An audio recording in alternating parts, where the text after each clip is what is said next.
राजगढ़ में मिसिंग समुदाय के 3 जातीय समूहों द्वारा सड़क ब्लॉक करने की ये कार्रवाई केवल असंतोष का प्रतीक नहीं है, बल्कि ये क्षेत्रीय तनाव और प्रशासनिक चूक का भी संकेत देती है। अरुणाचल प्रदेश के कुछ स्वदेशी लोगों द्वारा असम से प्रवास कर काम कर रहे लोगों पर किए गए कथित हमलों और हत्याओं ने गुस्से की आग को भड़काया है। दोष फैल আমি আজিৰ এই কাৰ্যসূচীটো লোৱাৰ প্ৰধান কাৰণ হ'ল যোৱাটো বছৰে বছৰে অৰুণাচলীয়ে আমাক যি কৰিছে এইখিনি কথা নকওঁৱে আৰু এই চলিত মাহত দুটাকৈ অসমৰ উটান যুৱকক পশুপক্ষীৰ দৰে হত্যা কৰিছে। সেই হত্যাই মানে অসম কঁপাই গৈছে। গতিকে আমি সংগঠনৰ মানুহ হিচাপে অৰুণাচলৰ প্ৰত্যেকটো গেট আমি বন্ধ কৰিবলৈ বাধ্য হৈছোঁ। যেতিয়ালৈকে এই উটান যুৱক দুজনক কিয় হত্যা কৰিলে আৰু কিয় হত্যা কৰিব লগা হ'ল এইখিনি বিচাৰ নোপোৱালৈকে আমি অসম অৰুণাচলৰ পথবোৰ আমি এতিয়া বন্ধ কৰিবলৈ বাধ্য হৈছোঁ। অসম অৰুণাচলৰ কিবা এটা ষড়যন্ত্ৰ আছে বুলিতো এতিয়া ভাবিব লাগিব, কাৰণ সিদিনালৈকে আমি অসম অৰুণাচল বিশেষকৈ আমাৰ মিচিং আৰু হাদিসকল ভাই ভাই আছিলোঁ। আমি এটা প্ৰদেশ বুলি ভাবিছিলোঁ, কিন্তু আজি তেওঁলোকে দেখুৱাই দিছে যে তেওঁলোকে জংঘলত থাকি সম্পূৰ্ণ জংঘলীয়া হৈ গৈছে। পশুপক্ষীৰ দৰে ইহঁতৰ আচৰণবিলাক হৈছে। দুজন যুৱকে পেটৰ তাৰণাত হাজিৰা কৰিবলৈ যোৱা দুজন যুৱকক অত্যাচাৰ কৰি প্ৰচাৰ কৰি হত্যা কৰিব পৰা জাতিটো কেনেকুৱা জাতি হ'ব লাগিব বা অঞ্চলটো কেনেকুৱা জাতি হ'ব লাগিব, তাকে মই আপোনালোকৰ চেনেলৰ যোগেদি মই গৰিহণা দিছোঁ। তেওঁলোকে এই অত্যালীলা এই হত্যাকাণ্ড কিয় কৰিলে আৰু তেওঁলোকে উচিত ব্যৱস্থা কৰি অৰুণাচল চৰকাৰে এই হত্যাকাৰীক ফাঁচি দিবলৈ আহ্বান জনাইছোঁ।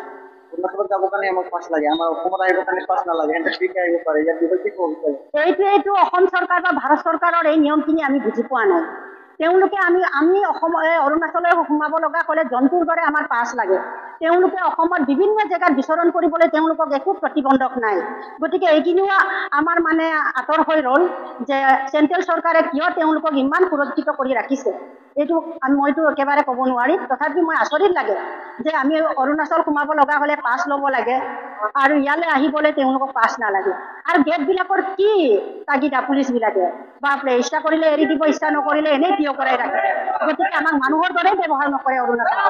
গতিকে এইখিনিও চেণ্ট্ৰেল চৰকাৰে চিন্তা কৰিব যে আমি ইমান জংঘলী হৈ থকা নাই, আমাক পাৰ্মিশ্যন লাগে অৰুণাচল যাবলৈ। ইহঁতে ইমান নিপুণ নহয় যে ইয়ালৈ আহিবলৈ পাৰ্মিশ্যন নালাগে। গতিকে এইখিনিয়ে মই ক'ব বিচাৰোঁ। আৰু এবাৰ মই ক'ব বিচাৰোঁ, সম্পূৰ্ণ মৃত্যুৰ তদন্ত লগতে ক্ষতিপূৰণ লগতে মানে হত্যাকাৰীক ফাঁচি দিব লাগে, এইটোৱে মই আহ্বান জনাইছোঁ।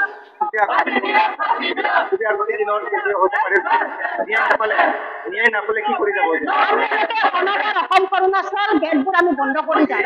তেওঁলোকেও কেনেকৈ যাতায়াতি কৰে, কেনেকৈ বাণিজ্য কৰে, অসম গঠকি যাব লাগে তেওঁলোকে।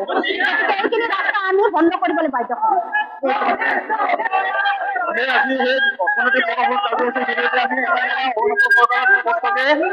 দাবী জনাইছো আৰু আমি সকিয়নি প্ৰদান কৰিছো যে অতি শীঘ্ৰে প্ৰভাস দলে আৰু আমাৰ শংকৰ পেগুৰ হত্যাৰ ন্যায় লাগিব আৰু ফাষ্ট ট্ৰেকৰ আদালতৰ জৰিয়তে বিচাৰ কৰি সেই যি দুগৰাকী হত্যাকাৰী সেই দুগৰাকী হত্যাকাৰী শাস্তি প্ৰদান কৰিব লাগিব। আৰু যি দুগৰাকী হত্যা কৰিলে সেই দুগৰাকী হত্যা কৰা যুৱকৰ যি ক্ষতিপূৰণ সেই ক্ষতিপূৰণ আমি দাবী কৰিছো। আৰু আমি এটা কথা স্পষ্টকে জনাব বিচাৰিছো যে যদিহে সেই দুগৰাকী হত্যা কৰা যুৱকৰ যদি উচিত বিচাৰ নহয়, তেতিয়াহ'লে আমি আজিৰ সেই কাৰ্যসূচীত যি ধৰণে আমি ৰূপায়ণ কৰিছো, ইয়াতকে আমি অনাগত দিনত সঠিক জংগী আন্দোলন আমি গঢ়ি তুলিবলৈ বাধ্য হ'ম। আৰু অসমত বহু আমাৰ অসমীয়া যুৱক যুৱতীয়ে কৰ্মৰত অৱস্থাত আছে। এই কৰ্মৰত অৱস্থাত থকা যুৱক যুৱতীৰ ব্যক্তিসকলক বা আমাৰ যুৱক যুৱতীসকলক সুৰক্ষিত কৰিব লাগিব আৰু নিৰাপত্তা প্ৰদান কৰিব লাগিব, তাক আশ্বস্ত কৰিব লাগিব অৰুণাচল চৰকাৰে। আৰু আমি অসম চৰকাৰৰ মাননীয় মুখ্যমন্ত্ৰীগৰাকীক আমি সেই গোটেই বিষয়টো হস্তক্ষেপ কৰিবৰ কাৰণে আমি দাবী জনাইছো।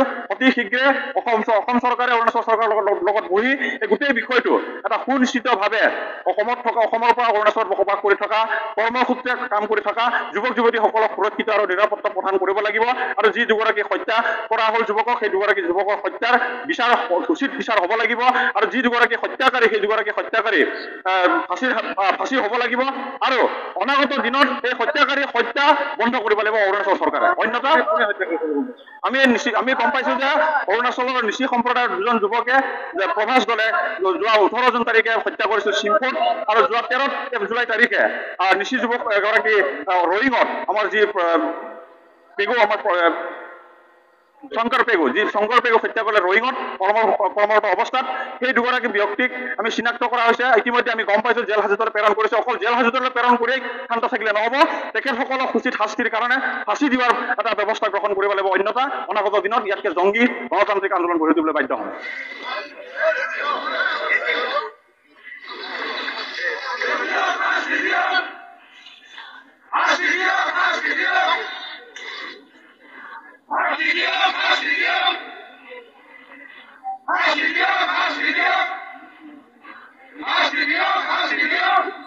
We want justice.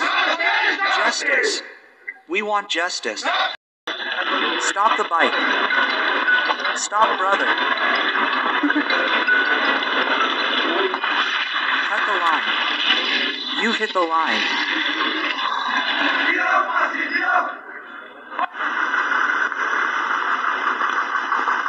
Directly from the main road to block the vehicle.